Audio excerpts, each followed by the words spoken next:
नमस्कार, ये है टॉप न्यूज। आप हैं मेरे यानी कि देव के साथ। आइए देश दुनिया की खास खबरों पर एक नजर डालें। महाराष्ट्र के पालघर में बीते हफ्ते दो साधुओं की भीड़ ने पीट पीट कर हत्या कर दी थी। इस मामले ने पूरे देश में हलचल मचा दी थी। पालघर का मामला शांत नहीं हुआ कि अब उत्तर प्रदेश के बुलंदशहर जिले में दो साधुओं की धारदार हथियार से हत्या कर दी गई है। घटना के बाद से इलाके के लोगों में गुस्सा फैल गया है। इधर मामला बढ़ने से रोकने के लिए इलाके में भारी पुलिस फोर्स तैनात कर दी गई है। घटना अनूप शहर कोतवाली के गांव पगोना की है। यहां स्थित शिव मंदिर में पिछले करीब 10 सालों से साधु जगदीश, जिनकी उम्र 55 साल थी, और शेर सिंह, जिनकी उम्र 35 साल थी, रहते थे। सोमवार देर रात दोनों साधुओं की धारदार हथियार से हत्या कर दी गई। मंगलवार की सुबह मंदिर पहुंचे लोगों ने साधुओं के शव देखकर पुलिस को सूचना दी। मौके पर पहुंची पुलिस ने शवों का पंचनामा करके पोस्टमार्टम के लिए भेज दिया। इधर सूचना फैलते ही मौके पर दर्जनों लोग जमा हो गए। लोगों ने साधुओं के हत्या का विरोध किया। लोगों का गुस्सा देखकर मौके पर पुलिस फोर्स तैनात की गई। सुनिए इस मामले पर एसएसपी संतोष कुमार सिंह ने क्या कहा। गांव में आज एक दुखद घटना हुई है। दो बाबा एक शिव मंदिर पे जगदीश उर्फ गंगीदास और शेर सिंह नाम के थे, जिनमें बड़े बाबा की उम्र लगभग 55 साल और छोटे बाबा की उम्र 45 साल के आसपास थी। उसी गांव का एक रेडी व्यक्ति मुरारी उर्फ राजू, जिसका नाम है, जो अनुसूचित जाति का है, और 2 दिन पहले बाबा का चिमटा इसने गायब कर दिया था। इस बात को लेकर और लोगों ने इसे धमकाया था। आज भांग के नशे में रात में किसी समय जाकर के तलवार लेकर इसके द्वारा इन दोनों बाबाओं की हत्या कर दी गई है। सुबह गाँव के लोगों ने इस व्यक्ति को तलवार लेकर जाते हुए देखा था। गाँव के लोग इसकी तलाश में लगे हुए थे।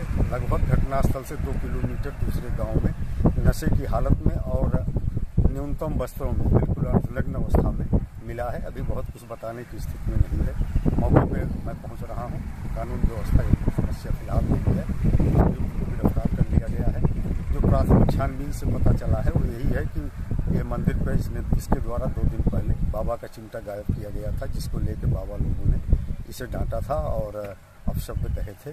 संभवतः उसी कारण और तनाव में आकर के अर्धविक्षिप्तता की स्थिति में इसके द्वारा एक घटना कारित की गई है। फिलहाल अभियुक्त कब्जे में है और अभी नशे में है। पूछताछ का प्रयास किया जा रहा है। साधुओं की हत्या की घटना पर मुख्यमंत्री योगी आदित्यनाथ ने संज्ञान में लिया है। उन्होंने डीएम और एसएसपी को मौके पर जाके मामले की जांच करके विस्तृत रिपोर्ट देने का आदेश दिया है। सीएम ने कहा कि दोषियों की तत्काल गिरफ्तारी करके उनके खिलाफ सख्त कार्रवाई की जाए।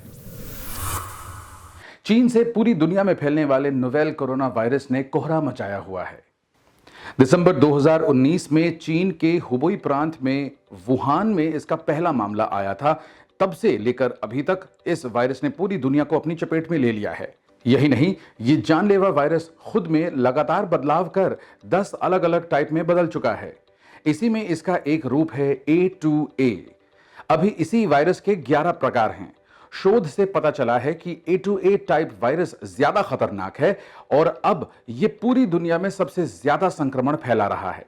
National institute of biomedical genomics Kalyani Bengal के एक शोध में पता चला है कि A2A वायरस बाकी अन्य टाइप के वायरस की जगह पूरी दुनिया में फैल गया है। निधान विश्वास और प्रथा मजूमदार की ये research India journal of medical research में जल्द ही प्रकाशित होने वाली है। शोध में पता चला है कि A2A वायरस काफी खतरनाक है और ये मनुष्यों के फेफड़े में बड़े पैमाने पर घुसपैठ की क्षमता रखते हैं।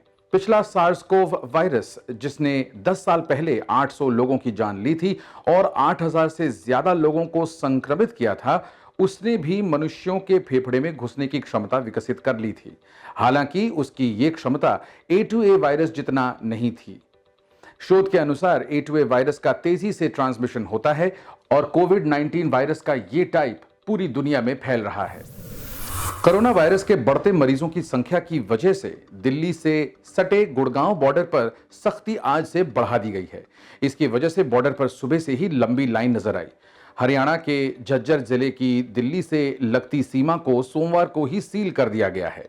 ऐसा वहां एक कोरोना के मरीज के मिलने के बाद किया गया, जिसका संपर्क दिल्ली से था। दिल्ली गुड़गांव बॉर्डर पर मंगलवार सुबह लंबा जाम था। पुलिस वाले दिल्ली की तरफ से गुड़गांव में प्रवेश कर रहे हर वाहन की अच्छे से जांच कर रहे थे। पुख्ता वजह और कागज होने पर ही प्रवेश दिया जा रहा था। पुलिस ने झज्जर जिले के साथ लगती सीमा को पूरी तरह सील कर दिया है।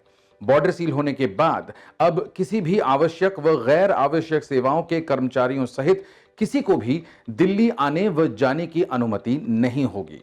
नाकों पर सीटीसी कैमरे भी लगवाए जा रहे हैं। इन नाकों से गुजरने वाले लोगों का पूरा खाका भी तैयार करने के आदेश एसएसपी झज्जर का काम संभाल रहे डीआईजी अशोक कुमार ने दिए हैं। डीआईजी ने बताया कि अभी तक जिले में जिन 5 केसों की पुष्टि हुई है उनका सीधा संबंध दिल्ली से है। एसएसपी ने झज्जर जिले के पुलिस जवान व अन्य सेवाओं हेतु दिल्ली जाने वाले कर्मचारियों से भी ड्यूटी के बाद दिल्ली में ही रहने की अपील की है। चीन के ऊपर कोरोना वायरस को लेकर दुनिया को अंधेरे में रखने का आरोप लगाते रहे अमेरिका ने चीन पर एक और बड़ा आरोप लगाया है। अमेरिकी सरकार का यह कहना है कि चीन ने उसकी कोरोना वायरस वैक्सीन से जुड़ी रिसर्च को चुराने की कोशिश की है। अधिकारियों का कहना है कि अमेरिका की एजेंसियों और मेडिकल संस्थानों पर साइबर अटैक बढ़ते जा रहे हैं। अधिकारियों ने दावा किया है कि अस्पताल, research lab, health care provider और फार्मास्यूटिकल कंपनियों पर इसका असर पड़ा है। एक अधिकारी ने मीडिया को दिए इंटरव्यू में बताया कि department of health and human services पर हर दिन साइबर अटैक हो रहे हैं। उन्होंने कहा कि दुनिया में सिर्फ 2 जगह ऐसी हैं जो इस डिपार्टमेंट पर इस तरह का हमला कर सकती है। उनका इशारा रूस और चीन की ओर था। सीएनएन से बातचीत में अधिकारी ने चीन को ताजा हमलों के लिए संदिग्ध बताया है। पिछले महीने साइबर सिक्योरिटी ग्रिप फायर आई के मुताबिक चीन के APT41 ग्रुप ने ब्रॉडकास्ट कैंपेन चलाया था।